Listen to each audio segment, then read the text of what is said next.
I'm a grade 8 learner at Parktown Boys High School. On Wednesday morning, the 15th of January, at Parktown Boys, I saw a boy standing alone, looking lonely. My friend Soli and I went to him to introduce ourselves to him. His name was Iyok Mpianzi. We instantly formed a bond. On the way to the bus, we greeted an older man who seemed to be Enoch's father, and we introduced ourselves.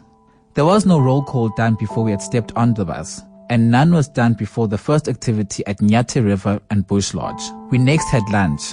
We were split into groups for the first activity, building a stretcher. I was in the same group as Enoch. We were taken to a rugby field where we were given about 4 thick wooden poles and a few thinner poles and instructed to build a stretcher. We struggled tying the material together. Some poles kept on breaking. One of the activity facilitators told us to be more innovative and so to even use our shoelaces to tie the poles together. When the stretcher was complete, our next instruction was to race, carrying the stretcher, imagining an emergency. It had to be carried to the finish line. We were then told to take the stretcher to the river.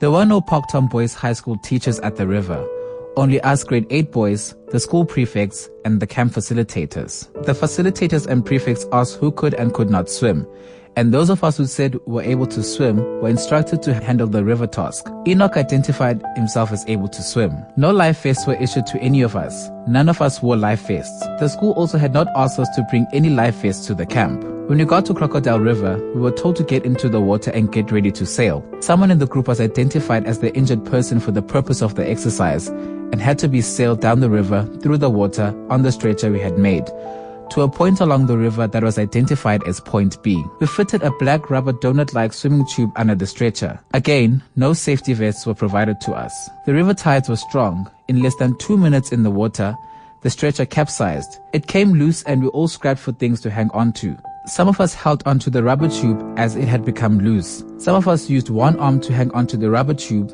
and the other to paddle. At that moment, I felt like I was going to die. Enoch did not manage to get onto the rubber tube. I saw him struggling. He seemed stuck in one place, trying to keep his head above water. I grabbed a pole and tried to pass it to Enoch, but I couldn't reach him. The river swept him away. Some boys started screaming for help as they saw, like me, Enoch struggle, but there was no adult in sight. We were swept around the river bend and then I lost sight of Enoch. At this point, by now a little further down the river from where we had started, we were grabbed by camp facilitators who had been waiting for us down the stream. The current was so strong that it was impossible to swim. We could all have been swept away. Some of us were likely to have been grabbed by the facilitators. While trying to catch our breaths, we were instructed to immediately walk to the hole using a thorny trail. Some of us pulled our tracksuit pants under our feet while walking on top of the thorns. There were no teachers at the river. I had last seen the teachers when we had arrived at the lodge. Roll call was done at the hall. Soli, my friend, raised his hand when Enoch's name was called. He was asked by the roll caller if he was Enoch. When his response was no, the roll caller moved on to the next name. The person doing the roll call said he thinks Enoch did not come to the camp. But I told him Enoch was at the camp, and the last time I saw him, he was struggling in the river. The person then said there were groups with more head count and Enoch might have left my group for another. My story about the river and Enoch struggling was not listened to further. This was the very first roll call of the trip. For the next activity, we were meant to cook chicken for our supper. Our cooking was so bad that the camp provided full meals to us. I told my friend Soli how worried I was about not having seen Enoch since the river. We then approached the camp facilitator to tell him that Enoch was missing. The facilitator was rude and dismissed us. The second roll call was done in the evening around dinner time. Enoch was still not there. When I asked the facilitator about Enoch, again I was told that Enoch was in another cabin and had left our group. I couldn't sleep that night. I kept hearing wild sounds and worried if Enoch was alright. More activities happened following Thursday morning. One was an obstacle course and the other was swimming at the pool. In the morning on Thursday the 16th, a roll call was done and Enoch was still not there. The teacher said he thinks Enoch did not come to the camp.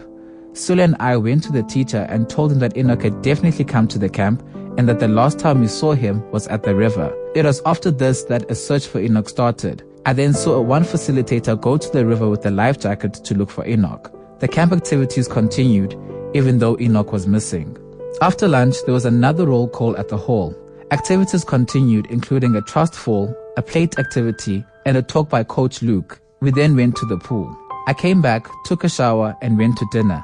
A woman facilitator called my group and showed us a photo of Enoch and asked if we had seen him at the camp. Again, I said I had been with Enoch. The facilitator took me and 2 other boys to another building.